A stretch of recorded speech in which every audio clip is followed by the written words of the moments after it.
বিদেশে বসে সরকার উৎখাতের দিবাস্বপ্ন দেখছে পলাতক আওয়ামী লীগ।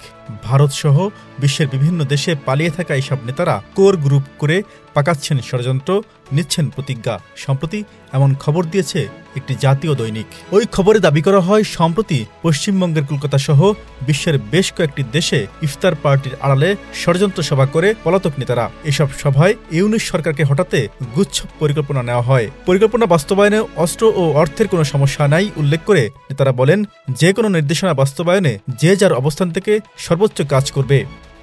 বিশেষ এই প্রতিবেদনে বলা হয়, ৫ আগস্টের পর আওয়ামী লীগের এসব নেতারা চুপচাপ থাকলেও বর্তমানে তারা খোলস ছেড়ে বের হতে শুরু করেছে। তারা জনগণকে ইউনূস সরকারের বিরুদ্ধে খেপিয়ে তুলতে নানা ফন্দি ফিকির করছে। তবে ভূরাজনৈতিক দিক থেকে চীনের সঙ্গে ইউনূস সরকারের সম্পর্ক যদি আরও শক্তিশালী হয়, সেক্ষেত্রে এসব ষড়যন্ত্র বাস্তবায়ন করা সহজ হবে না বলেও উল্লেখ করা হয় ওই প্রতিবেদনে। Z news, Dhaka.